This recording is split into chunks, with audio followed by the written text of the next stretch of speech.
mengucap syukur dan berterima kasih kegiatan diseminasi aksi nyata budaya positif yang akan disampaikan oleh kami sebagai pemateri. Terima kasih Bapak Ibu para pendidik, guru-guru hebat dari SMA dan SMP Ampera Kota Sorong.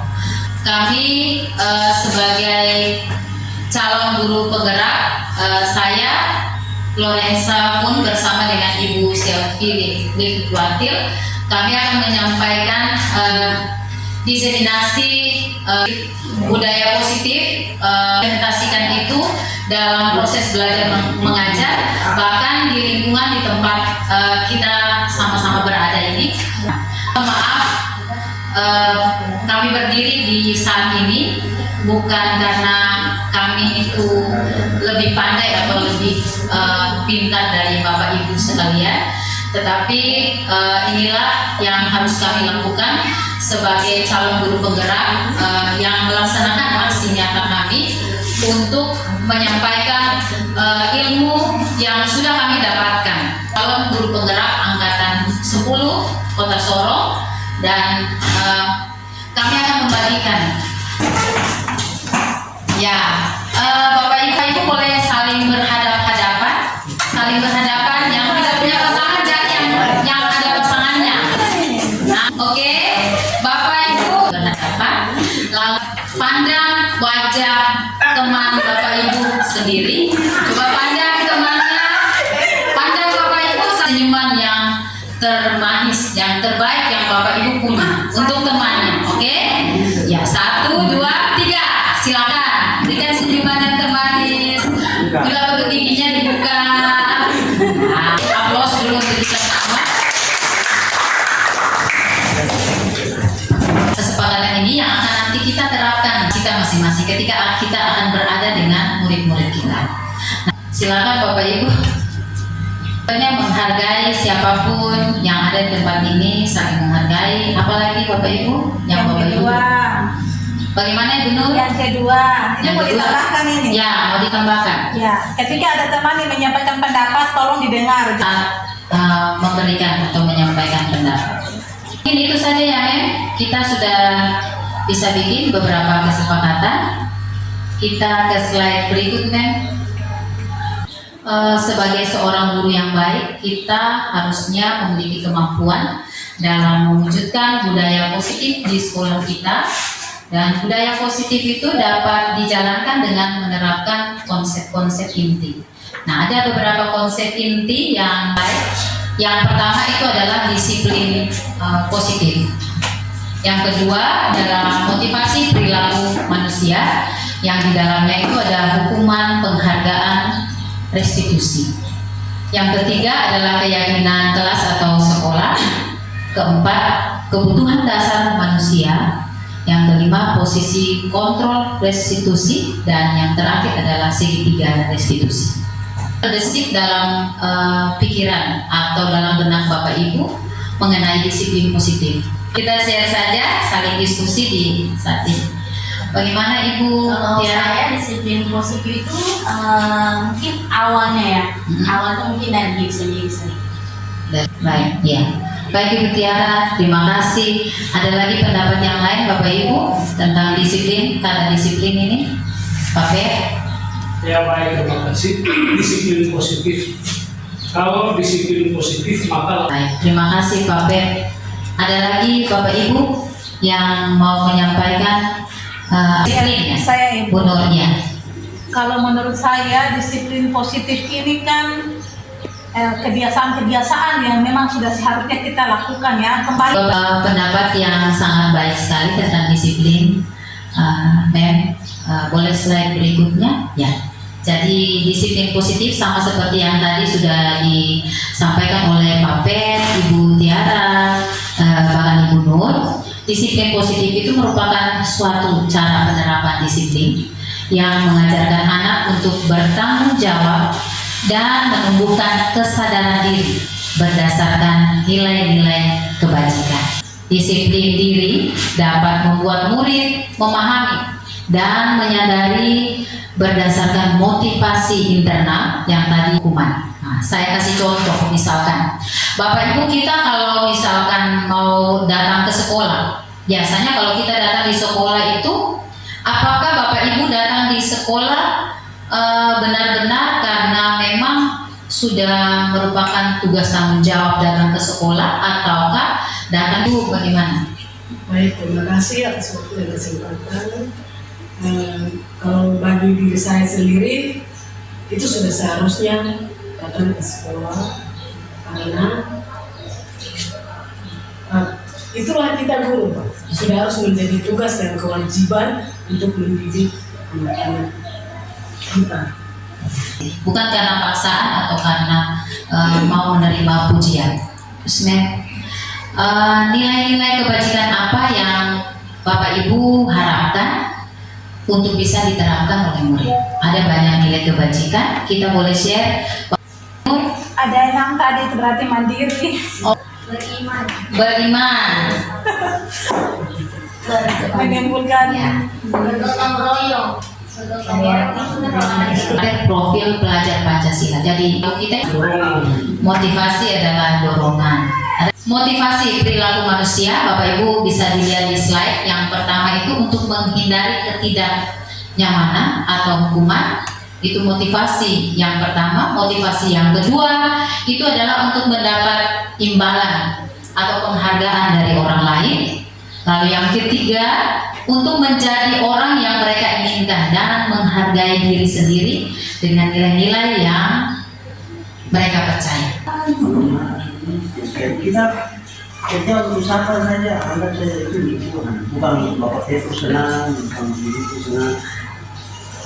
Pilih yang mana nih? Tiga model mengajar, mereka itu punya motivasi yang berasal dari diri sendiri, bukan bentuk konsekuensi negatif yang diberikan sebagai respon atas pelanggaran, dan konsekuensi mencangkup semua akibat tindakan atau keputusan yang dijalani oleh seseorang. Dengan kata-kata kita saja sudah menyakiti mereka. Nah, tapi kalau konsekuensi itu bisa bersifat positif maupun bisa bersifat negatif, tergantung pada konteks. Sebuah pendekatan yang bertujuan untuk membentuk karakter murid dan membantu murid belajar dari kesalahan untuk menjadi orang yang lebih baik. Lanjut deh. Oke, Bapak Ibu, di sini ada bentuk kegiatan yang saya sudah masukkan di sini. Bapak Ibu, saya minta untuk kita siap sama-sama membersihkan coretan yang dibuat oleh murid itu di meja tulis. Apakah itu merupakan konsekuensi atau hukuman? Konsekuensi. Berjemur di lapangan basket jam 12 siang karena mengobrol dengan teman, hukuman. Itu adalah hukuman. Ketiga, berdiri di depan kelas sambil mengangkat kaki satu karena tidak bisa menjawab pertanyaan, Hukuman. Oke. Yang keempat, Ibu, kira-kira kita pernah tidak melakukan hal-hal yang tadi kita baca bersama-sama? Tidak pernah saya. Nah, kalau lari mengelilingi lapangan basket 2 kali karena terlambat 10 menit untuk pelajaran PJOK. Ini ada Pak Jimmy di sini, Pak Rudi di sini.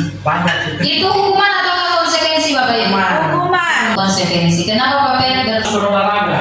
Jadi konsekuensinya terlambat berdengar misalnya. Bapak Ibu, karena ini adalah pelajaran PJOK. Karena pelajaran PJOK, maka itu disebut sebagai konsekuensi. Kalau misalnya pelajaran matematika, fisika, bahasa Inggris, biologi dan sebagainya, IPA, kalau kita melakukan menyuruh anak untuk lari mengelilingi lapangan basket itu tidak masuk di akal, itu namanya hukuman. Nah, jadi sebagai kelas. Nah, ini kita harapkan yang tadi Bapak Ibu sudah sampaikan itu kita bisa laksanakan ada di dalam kelas kita masing-masing. Kita akan membuat keyakinan sekolah atau keyakinan kelas yang nantinya akan disepakati bersama oleh guru dan juga siswa. Kenapa mungkin Keyakinan sekolah atau keyakinan kelas adalah nilai-nilai dan prinsip-prinsip yang ingin ditumbuhkan dalam komunitas sekolah. Guru itu sangat berperan penting dalam mewujudkan terbentuknya keyakinan sekolah atau kelas dengan adanya kesepakatan antara guru dan murid. Menjadi pembiasaan yang tadi Ibu sampaikan, menjadi pembiasaan positif yang akan nanti diterapkan oleh siswa-siswa kita sendiri. Terima kasih. Oke, kita masuk pada materi yang berikutnya adalah tentang kebutuhan dasar manusia. Ya, kita guru bahkan murid itu kita punya kebutuhan dasar manusia. Next. Ketika seorang murid melakukan suatu perbuatan yang bertentangan dengan nilai-nilai kebajikan yang tadi ada 6 dimensi itu, ya, atau melanggar peraturan, hal itu sebenarnya dikarenakan mereka gagal memenuhi kebutuhan dasar mereka. Tanpa kita sadari, ketika mereka melakukan satu pelanggaran, ternyata ada kebutuhan yang belum mereka penuhi. Ya, ternyata bertahan hidup, ada kasih sayang dan rasa diterima, penguasaan, kebebasan dan kesenangan. Tanpa kita sadari, kita sebagai guru dan murid itu memiliki kebutuhan dasar ini. Ya, anak-anak murid ini melakukan pelanggaran ini karena mungkin kasih sayang dan rasa diterima itu kurang di dalam keluarga mereka. Ya, sehingga mereka ada saja yang mereka lakukan di dalam kelas, ada saja yang mereka buat. Ternyata di balik semua yang mereka lakukan ada kebutuhan dasar yang belum dipenuhi. Oke, berikutnya Ibu. Menurut Anda kira-kira apa alasan Tommy melakukan hal ini? Dasarnya ada yang tidak terpenuhi di rumah sehingga di sekolah dia berkelas seperti itu. Oke. Yang berikutnya, kebutuhan yang belum terpenuhi adalah kasih sayang dan rasa diterima. Jadi Bapak Ibu jangan heran kalau anak-anak di kelas kita atau di sekolah kita ada saja ulahnya. Berarti ada kebutuhan dasar yang belum dipenuhi oleh institusi. Nah, sekarang Bapak Ibu, kita sebagai guru kita harus tahu posisi kontrol kita sebagai apa. Ya, di sini di dalam materi yang akan saya bawakan ada 5 posisi kontrol yang harus kita sebagai guru harus penuhi. Ya, silakan Ibu. Ya, posisi kontrol ada 5. Kita guru sebagai penghukum, kita guru sebagai pembuat merasa bersalah, guru sebagai teman, posisi yang keempat guru sebagai pemantau, dan yang kelima posisi guru sebagai manajer. Kira-kira Bapak Ibu ada di mana, posisi yang mana? Nomor 5 seharusnya Ibu Guru. Iya, seharusnya ada di nomor 5. Tetapi kalau secara jujur, sering kita lakukan kita ada di mana? Posisi yang mana? Kita sebagai guru ada di posisi yang mana? Penghukum. Kalau saya Pemantau. Kamu ini bagaimana tidak apa namanya? Akhirnya dia merasa kira-kira menurut kamu terlambat itu bagus atau tidak? Nah, kita ingatkan kembali, ya, ingatkan kembali sehingga tidak ada nada-nada yang apa namanya? Kayak tadi pemantau gitu. Atau sebagai penghukum, ya.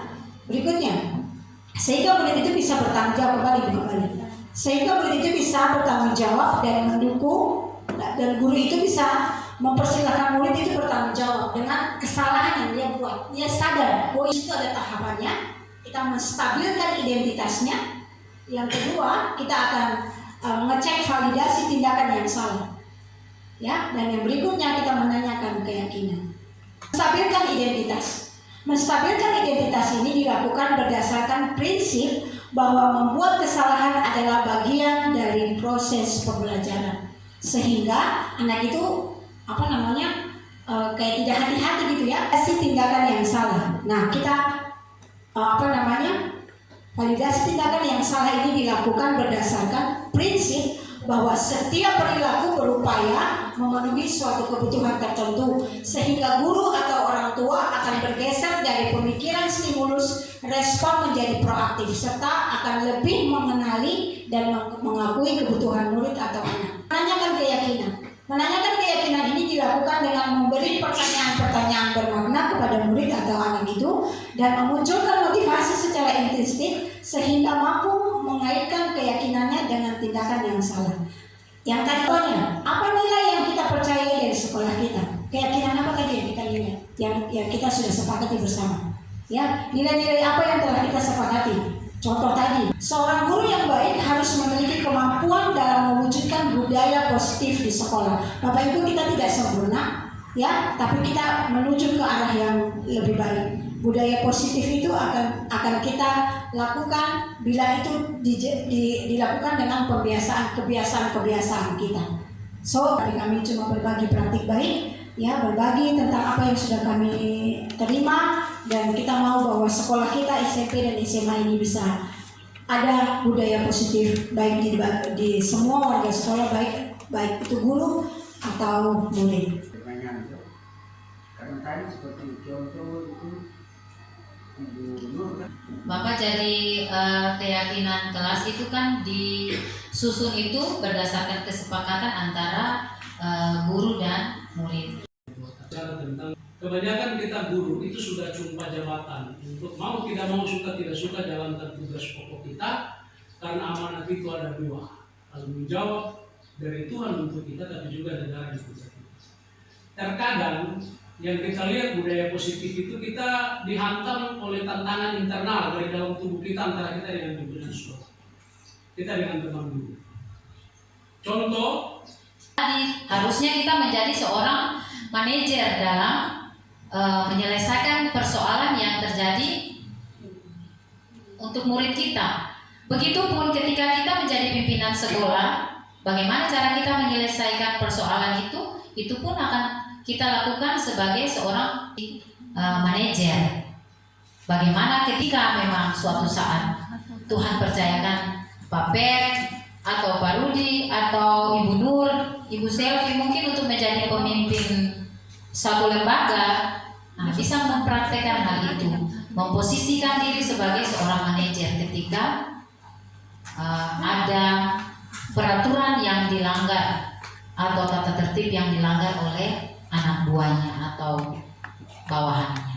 Mungkin terima kasih untuk semua yang Bapak Ibu yang telah hadir di siang hari ini bersama dengan kami, Ibu Selvi Likwati dan saya Florensa Pun. Kami berterima kasih.